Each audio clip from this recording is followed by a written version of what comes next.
Hello guys, ito nga pala ang ating mga pabo. Bali 1 month old po ito. Ayan po, bali 15 piraso po ito lahat.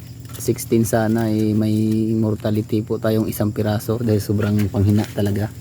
Nung mga 1 week old pa lang sila ay talagang namatay na yung isang piraso. Ayan po. Ito nga po yung yung binablog natin dati ng mga itlog na doon po natin pinupulot sa may mga damuhan at talagang nabasa sila ng ulan. Yung mga itlog po na yon ay minarkahan naman po natin yon, kaya talagang sigurado po tayo na napisa. Kaya doon nga po sa sa mga kagaya kong baguhan lang din, pag may itlog po kayong medyo nabasa, wag naman po yung nababad talaga sa tubig, ay tabi na lang ninyo po muna o kaya palimliman, isama nyo po sa paglimlim ng inahin kasi may posibilidad po talagang mapipisa siya. Kaya yun, ito na nga po yun. Bali 2 batch po ito. Yung medyo malaki, ayan, hinantok-antok antok na po sila. Binulabog ko lang, talagang tulog po yung mga yan. Binulabog ko lang sila. At ayan,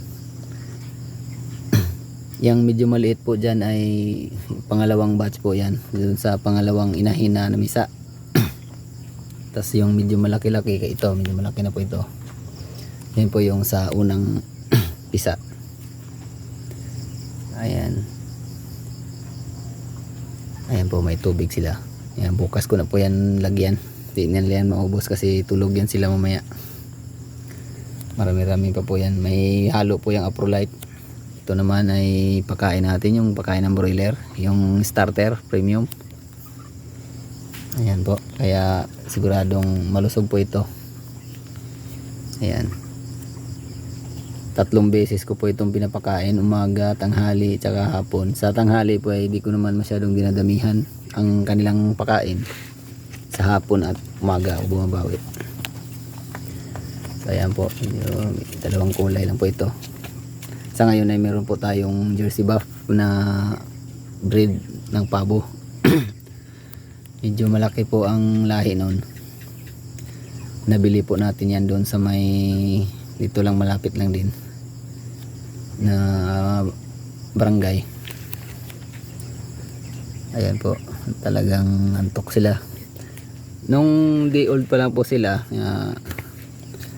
unang araw po nila mula nung pinisa ay nilagyan ko po ito ng sapin, karton, hanggang 1 week ko po yun nilagay kasi talagang malamig po ang panahon noon, kasi mga January po yun. Ayan, January or February. Ayan po, nilagyan ko po siya ng karton para mas mainit pa, tapos nilagyan ko na rin ng ilaw na dilaw, yung mainit, 50 watts. So ayan po, so ngayon sa ngayon tinanggalan ko na ng sapin. Medyo mainit na po yan sa medyo mainit na po ang panahon dito ngayon, lalo sa araw. Grabe yung tulog po nila guys. So pag nasa hapunan po yan sila guys, parang ahas yung liig niyan, nakalawit gaya ng mga inahinon doon sa hapunan ngayon. Nakalawit po yung liig, antok na antok. So ayan, so ito po yung mga nabasang itlog, kaya wag na po nating sa mga kagaya kong baguhan po nito na mag-alaga, wag po nating ilaga o itapon ang itlog na nabasa dahil posible pa po yan nilang pisain. Basta hindi lang masyadong wag lang yung nababad naman po sa tubig. Yung naulan-ulanan lang naman po pwede pa yan.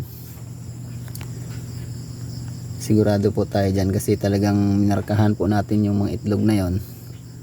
Nilagyan po natin ng marka para malaman natin na pinisa talaga.